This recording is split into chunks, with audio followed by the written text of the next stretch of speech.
Onji, how does the Sangha work among tribal areas? What is the transformation going on in the last few years? संघ तो अच्छा बढ़ रहा है धीरे धीरे। पहले तो ये काम था कि उनको सशक्त करना, उसके लिए उनकी सेवा करना। बाद में ये काम जुड़ गया कि उनके हितों की रक्षा के लिए प्रयास करना, उसमें भी उनको सशक्त करना। हम चाहते हैं कि उसमें से ही नेतृत्व खड़ा हो, जो अपने जनजाति की चिंता करे और अपने जनजाति का जीवन एक पूरे राष्ट्र जीवन का अंग है ये समझकर उसको आगे बढ़ाए। तो उस तरफ अब उन क्षेत्रों में काम करने वाले स्वयंसेवक बढ़ रहे हैं।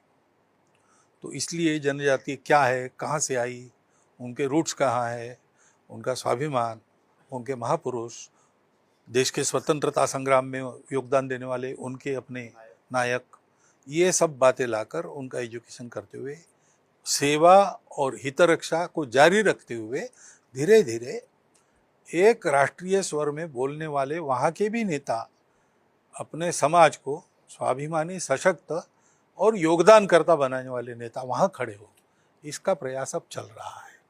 शाखाएं हमारी उन क्षेत्रों में बढ़ रही है। नॉर्थ ईस्ट से लेकर तो सारे ट्राइबल एरिया में हम जाने वाले हैं। हम भौगोलिक दृष्टि से विस्तार करते हैं, उसमें ये सब कवर हो जाता है, तो वहाँ भी उसका अच्छा परिणाम हमको दिख रहा है। एक आपके बोलने में आया, और वैसे संघ का आधार भी जो कार्य पद्धति में संघ की शाखा, समाज बदला, जीवन शैली बदली, व्यस्तताएं, व्युतक्रम बहुत सारे आए होंगे लोगों में। आज के समय में जो परिस्थिति है, क्या वो मॉडल जो दैनिक शाखा का मॉडल है उतना ही प्रभावी है? शाखाएं उतनी ही मजबूत संगठन की दृष्टि से संघ देखता है, या कुछ अल्टरनेट्स, वैकल्पिक व्यवस्थाएं भी? शाखा के कार्यक्रमों को अल्टरनेटिव्स हो सकते हैं, है और उसका हम स्वीकार भी, लेकिन शाखा जो तत्व है,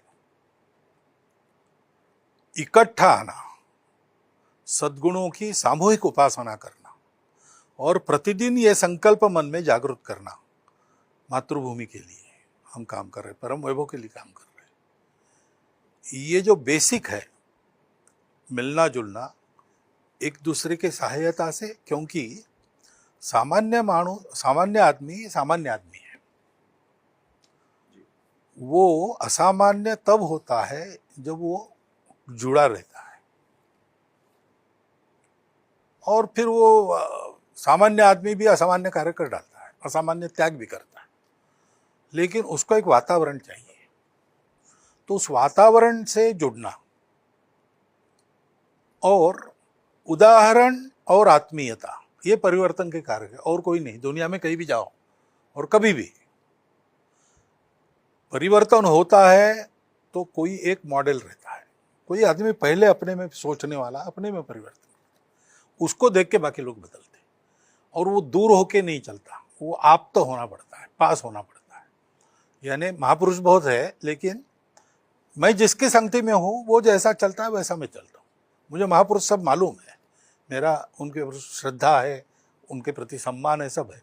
करता मैं वही हूँ जिसकी संगति मुझे है, और मेरा अपना मित्र लेकिन मेरे से थोड़ा अच्छा, ऐसा मुझे जो लगता है उसको मैं फॉलो करता हूँ। ये परिवर्तन की सिद्ध पद्धति, इसमें कहीं बदल नहीं हुआ है, तो तब तक तो शाखा का दूसरा मॉडल नहीं होता है, यही है, दूसरा नहीं है। कार्यक्रम अगर बाकी सब बदल सकता है, शाखा का समय बदलता है, शाखा का वेश बदलता है, शाखा के कार्यक्रम तरह तरह के होते हैं, तो उसकी अनुमति है पहले से, लेकिन शाखा कभी इर्रिलेवेंट होती नहीं। और इसलिए आज अच्छे प्रगत देशों के लोग भी आकर ये हमारा शाखा मॉडल क्या है उसका स्टडी कर रहे हैं, उसके बारे में पूछ रहे हैं। क्योंकि अभी तक तो हम हर 10 साल के बाद चिंतन करते, दूसरा कुछ है क्या? अच्छा। और मेरे सामने मैं ऐसे चिंतन 6-7 बार उसमें मैं उपस्थित रहा हूँ अखिल भारतीय अधिकारी बनने के बाद, हर 10 साल के बाद होता है। लेकिन अभी तक हमको दूसरा कोई साधन जो हमको करना है वो करने वाला मिला नहीं। तो यही रिलेवेंट है। संरक्षण की बात आई तो उससे जुड़ा हुआ एक विषय और भी है, क्योंकि हमने केवल पड़ोसी देशों की वैश्विक एक व्यवस्था बनी हुई है, वर्ल्ड ऑर्डर जिसको कहते हैं, और उसमें नेशनल सिक्योरिटी, मिलिट्री स्ट्रेंथ हो, इकोनॉमिक स्ट्रेंथ हो, उसका भी एक अपना महत्व है। संघ की इसके बारे में क्या विजन है? संघ इसको कैसे देखता है? बल संपन्न होना चाहिए। प्रार्थना में अजय्यांच विश्वस्य देहीश शक्ति, हमें कोई जीत न सके इतना सामर्थ्य। सुरक्षा कहने के बाद सभी सुरक्षा, अन्न सुरक्षा से लेकर सारी बातें आती हैं। उन सब मामलों में हमको इतना बल संपन्न होना चाहिए, और असली बल तो अपना बल होता है, इसलिए स्वनिर्भर होना चाहिए। इन सुरक्षाओं के मामले में हम किसी पर निर्भर नहीं है, हम अपनी सुरक्षा कर लेंगे।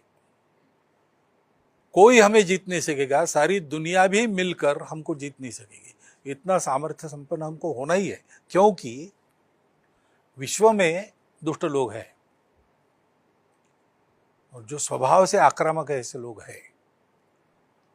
तो सज्जन व्यक्ति केवल सज्जनता के कारण सुरक्षित नहीं रहता, सज्जनता के साथ शक्ति चाहिए, और केवल शक्ति भी सुरक्षित नहीं रखती, वो आदमी का अधःपात कराती है, इसलिए उसके साथ सज्जनता चाहिए। तो ये दोनों की आराधना हमको करनी पड़ेगी। भारतवर्ष अजय्य बने, भारतवर्ष में ये सामर्थ्य हो, परित्राणाय साधूनाम विनाशाय च दुष्कृताम, यानी जहाँ उपाय चलेगा नहीं वहाँ कोई जीत नहीं सकता, ऐसे सामर्थ्य से हमको जीतना भी पड़ेगा। लेकिन उसके साथ सज्जनता है तो हम रावण को नष्ट करके विभीषण को राजा बनाएंगे, वापस आ जाएंगे। और ये सारा हम सारे विश्व के कारोबार पर हमारी छाया पड़े इसलिए नहीं करने वाले हैं, सबका जीवन निरामय हो, समर्थ हो, इसलिए करेंगे। तो ऐसा सामर्थ्य हमको प्राप्त करना ही पड़ेगा, उसके सिवाय तरणोपाय नहीं है। शक्ति संपन्न होना ही पड़ेगा, क्योंकि दुष्ट लोगों की दुष्टता का अनुभव हम अपनी सब सीमाओं पर कर रहे हैं, तो हमको वैसा होना ही पड़ेगा, दूसरा इलाज नहीं।